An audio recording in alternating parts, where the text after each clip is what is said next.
create something is the actual motivation behind this video tonight, because creating something is better than nothing. And as I lay in my bed and thinking, you know what, sleep would actually be quite nice right now, you know, chill out, not have to worry, I don't have to post this video, you know, it can just wait a week and let me, you know, relax, chill out. But I powered through and now I've created this video, and to be honest, that's better than nothing.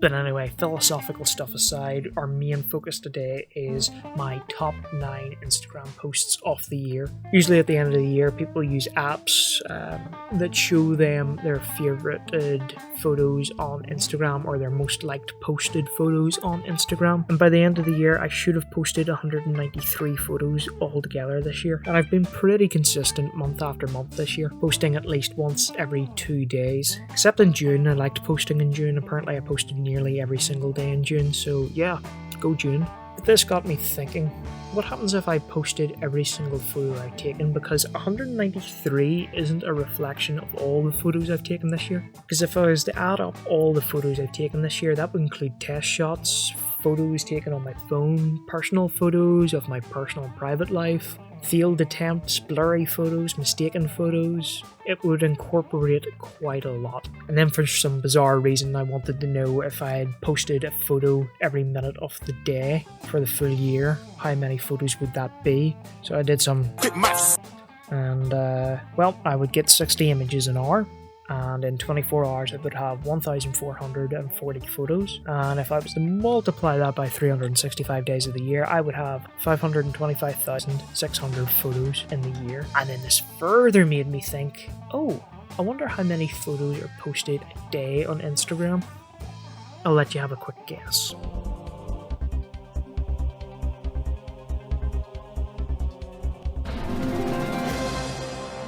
Yeah, it's 95 million photos and videos are posted daily on Instagram, and that was as of the 26th of October 2021. And then apparently there's been 40 billion photos and videos posted and shared on Instagram since its conception. That's a lot of photos. But anyway, my top 9 of Instagram, the top 9 photos that I've posted that people seem to have loved so much. And although I was personally proud of certain other photos, more so than these were the ones that took off. And in 9th place we have the sunrise over Dunseverick Castle. This is just an old castle ruin that's on the north coast of Northern Ireland. And it's one of those shots that I pushed myself to go get. Woke up quite early in the morning, drove in the night and snow to try and get a sunrise photo over this castle ruin. And I sort of captured it, and you know what? This is one of those times where you tried and executed something, and although it didn't happen the way you had it in your head, it actually paid off and turned out to be quite a nice shot. In 8th place is my mountain shot of Slieve Burna in the snow.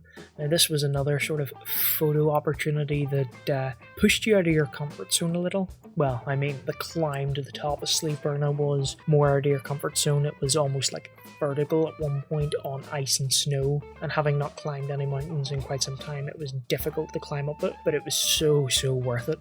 And although this might not give it justice, you can just see how steep that wall is going up there, and having had so many people go up and over it, it just turned the whole thing into ice. But yeah, it's quite a nice layered shot. You've got a nice foreground and then the ominous peak of Burna looking down at you. In number 7 I have my sunset beach photo.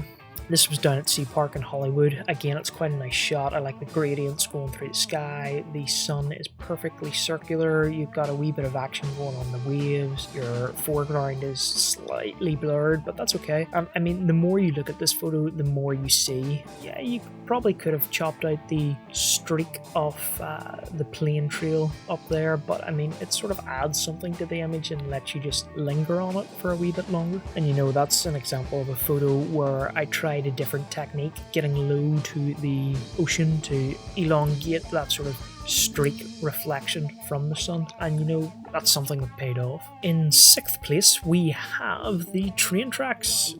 It's a relatively simple shot. It's just low down to train tracks. This isn't an active railway, it's sort of like a miniature railway.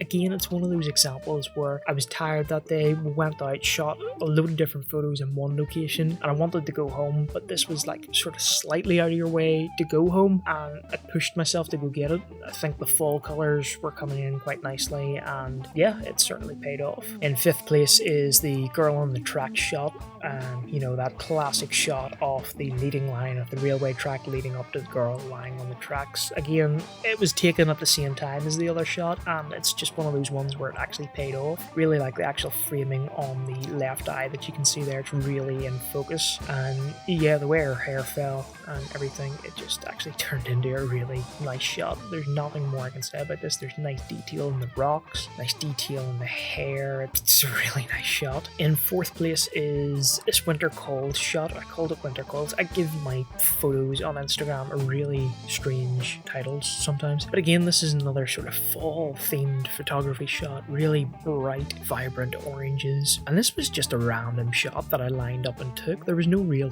thought behind it. I wasn't intending to do this. It just goes to show that sometimes taking those random shots produces something like this. The lighting's perfect in this shot, and it's just completely random, but looking at it, there's so many layers to it. There's so many sort of in-focused areas and deep-focused areas. It's a really nice frame, and I think those ferns with the light shining down on them just gives them sort of this enchanted feeling, if that's the correct word for it. 3rd place is the Enter the Matrix shot. I wanted to go and do a photo shoot in arcades, neon lights, sort of that style and vibe. The arcade that we went to at that time, it was very busy, and it was chocked full of kids running about the place.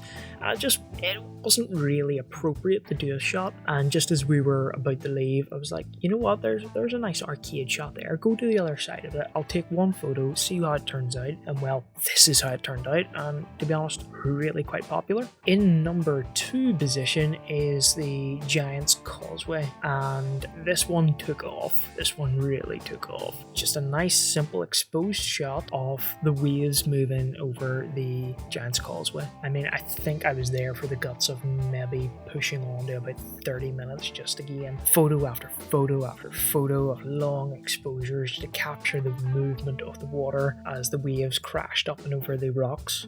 And again, the shot turned out perfectly. It's really, really nice. The sky's dark and ominous, there's this sort of nice tranquility of the sea, and then you just have that remnants of that misty water running off the rocks, and it creates a really, really nice sort of set to look at. Plus the foreground is really in focus as well. I don't know what I did this day, but I pulled off some magic. And finally, in 1st position is the sort of, well, I called it Ethereal Dream, and it's that gladiator type vibe. Take my hand, follow me into the sunset. Again, I'm playing on the sort of orange and blue tones here, and this was a sort of shot that I was after for a time. Just, was it gladiator inspired? No, it wasn't. I just wanted to play with something, and we'd spotted this field, and again, it was just one of those opportunities where we got out, parked the car, and I said, you know what, just run through the fields and we'll try something. And yeah, it paid off. It really did pay off. This photo took off and it got a lot of traction and popularity, and I quite like that. But yeah, that being said, I know it's not about the numbers, and I know a lot of people say that it's not about the numbers, and I've learned that more so this year, that it really isn't about the numbers. It's about you learning how to do things, about you engaging and interacting with other people and benefiting each other. Personally, this year I think I've definitely improved as a photographer, looking back on previous years. Like my workflow, everything about my photography has taken a level and a next step up. I'm trying different ideas that I previously wouldn't have tried, and you know, the results sometimes speak for themselves. And this is just one of those cases where you push the boundaries, you keep getting better, and you know what, if one person likes it or one person comments on it, that's been enough in my opinion, because that's reached somebody who thinks it's awesome. But anyway, thank you for listening to me ramble on about my photography over the past year. It's been a great year for photography.